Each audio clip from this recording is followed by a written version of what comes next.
भारतीय मौसम विभाग ने मुंबई और पड़ोसी जिले ठाणे और रायगढ़ के लिए रेड अलर्ट जारी किया है, जिसमें कल सुबह तक अलग अलग इलाकों में भारी बारिश से लेकर बेहद भारी बारिश की भविष्यवाणी की गई। स्थानीय ट्रेन सेवाएं बाधित रहीं, जबकि कई जगहों पर भारी जलभराव के कारण यातायात ठप हो गया। इसके अलावा स्पाइस जेट, एयर इंडिया और इंडिगो ने संभावित उड़ान व्यवधान की घोषणा की, जबकि स्कूल और कॉलेज बंद कर दिए गए। भारी बारिश के कारण मुंबई को पानी की आपूर्ति करने वाली 7 झीलों में से एक वेहर झील उफान पर आ गई। इसके अलावा जल भराव के कारण अंधेरी सबवे को वाहनों के आवागमन के लिए बंद कर दिया गया है। बारिश के अलावा 50 से 60 किलोमीटर प्रति घंटे की गति तक तेज हवाएं चलने की प्रबल संभावना है। मौसम विभाग के अनुसार अधिकतम तापमान 29 डिग्री सेल्सियस और न्यूनतम लगभग 24 डिग्री सेल्सियस के बीच रहने की उम्मीद है।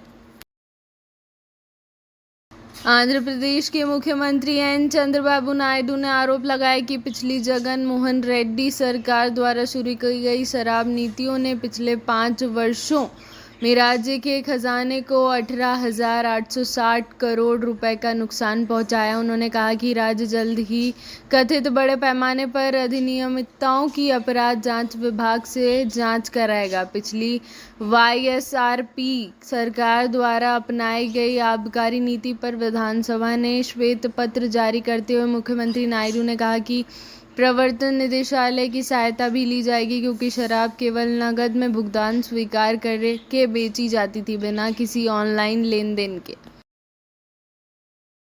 2024 के लिए नीट यूजी पर राष्ट्रीय प्रशिक्षण एजेंसी द्वारा जारी किए गए डेटा से पता चलता है कि परीक्षा में 720 में से 650 या उससे अधिक अंक लाने वाले छात्रों की सबसे अधिक हिस्सेदारी वाले शहर राजस्थान में सीकर है।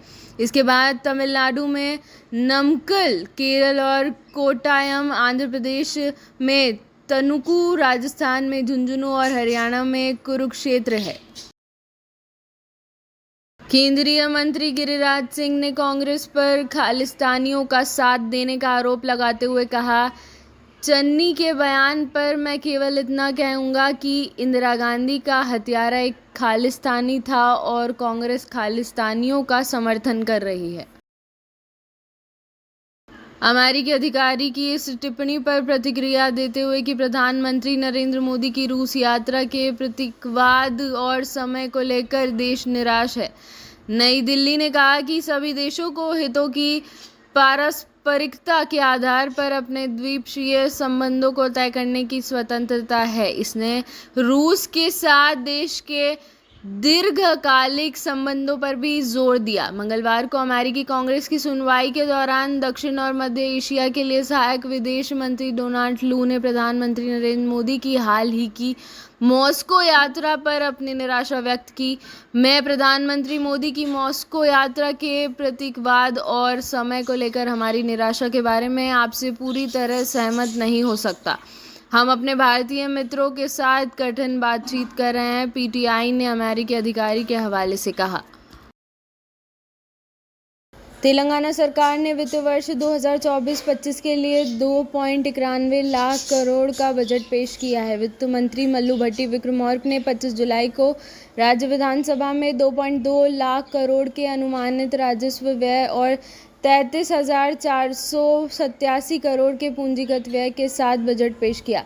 राज्य की अर्थव्यवस्था उधार पर निर्भर रही, जैसा कि वित्त वर्ष के लिए 62,112 करोड़ के सार्वजनिक ऋण अनुमान और 17,101 करोड़ की ऋण चुकौती घटक से देखा जा सकता है। बजट में हैदराबाद के विकास के लिए 10,000 करोड़ का प्रस्ताव है। वित्त मंत्री ने कहा कि बजट में जीएचएमसी को 3,065 करोड़, एचएमडीए को 500 करोड़, मेट्रो वाटर वर्क्स को 3,085 करोड़ का प्रस्ताव है। मेट्रो को एयरपोर्ट तक विस्तारित करने के लिए 100 करोड़ और आरआर के लिए 200 करोड़, हैदराबाद मेट्रो रेल के लिए 500 करोड़, पुराने शहर तक मेट्रो के विस्तार के लिए 500 करोड़, हैदराबाद में MMTS की किफ़ायती उपनगरीय ट्रेन नेटवर्क को बजट से 50 करोड़ मिलेंगे और मुख्यमंत्री रेवंत रेड्डी की महत्वाकांक्षी मूसी रिवर फ्रंट परियोजना के लिए तेलंगाना बजट 2024-25 में 1500 करोड़ का प्रस्ताव है। हैदराबाद में यातायात एक बड़ी समस्या है। सार्वजनिक परिवहन नेटवर्क और मेट्रो रेल को मजबूत करना इसका समाधान है।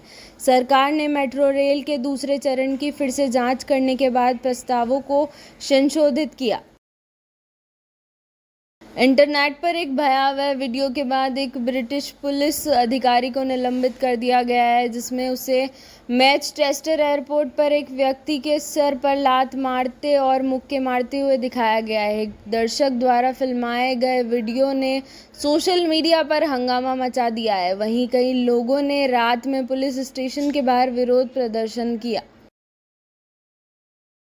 भाजपा सांसद निशिकांत दुबे ने मांग की कि बांग्लादेश से अवैध रूप से आए लोगों की चुनौतियों से निपटने के लिए झारखंड और पश्चिम बंगाल के कुछ हिस्सों को केंद्र शासित प्रदेश घोषित किया जाना चाहिए।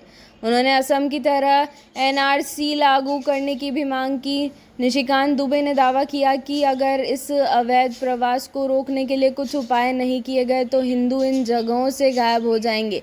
लोकसभा ने शून्यकाल के दौरान इस मुद्दे को उठाते हुए दुबे ने दावा किया कि बांग्लादेश से लोगों की कथित घुसपैठ के कारण झारखंड के संथाल परगना क्षेत्र में आदिवासियों की आबादी में कमी आई है। उन्होंने मांग की कि मालदा, मुर्शिदाबाद, अररिया, किशनगंज, कटिहार और संथाल परगना को केंद्र शासित प्रदेश घोषित किया जाना चाहिए।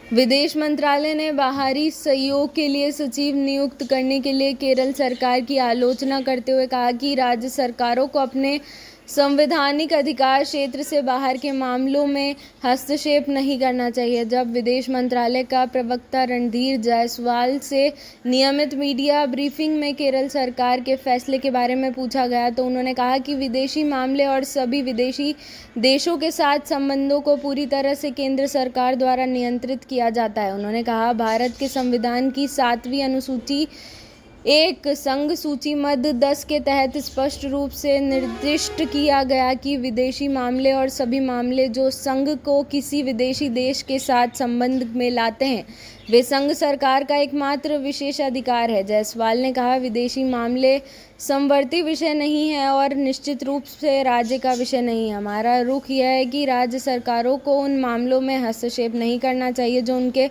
संवैधानिक अधिकार क्षेत्र से बाहर है। कांग्रेस के लोकसभा सांसद कीर्ति चिदंबरम ने कहा कि केंद्र की भाजपा नीति एनडीए सरकार नाम बदलने को लेकर चुनौती है, क्योंकि उसे लगता है कि इससे पुराना गौरव वापस आ जाएगा। पीटीआई ने कीर्ति चिदंबरम के हवाले से कहा, इस सरकार को नाम बदलने की आदत है और वे इससे चुनूनी है। उन्हें लगता है कि ऐसा करके वे कुछ पुराने गौरव वापस ला रहे हैं, जो मेरी राय में पूरी तरह से अनावश्यक है। कांग्रेस नेता की यह प्रतिक्रिया राष्ट्रपति भवन के दरबार हॉल और अशोक हॉल का नाम बदलकर क्रमशः गणतंत्र मंडप और अशोक मंडप करने के बाद आई है। यह निर्णय आलीशान भवन के माहौल और भारतीय सांस्कृतिक मूल्यों और लोकाचार को प्रतिबिंबित करने वाले बनाने के लिए गया था। राष्ट्रपति भवन ने एक बयान में कहा, राष्ट्रपति भवन भारत के राष्ट्रपति का कार्यालय और निवास राष्ट्र का प्रतीक और लोगों की अमूल्य विरासत है। इसे लोगों के लिए अधिक सुलभ बनाने के लिए निरंतर प्रयास किए जा रहे हैं। राष्ट्रपति भवन के माहौल को भारतीय सांस्कृतिक मूल्यों और लोकाचारों को प्रतिबिंबित करने वाला बनाने का लगातार प्रयास किया गया है।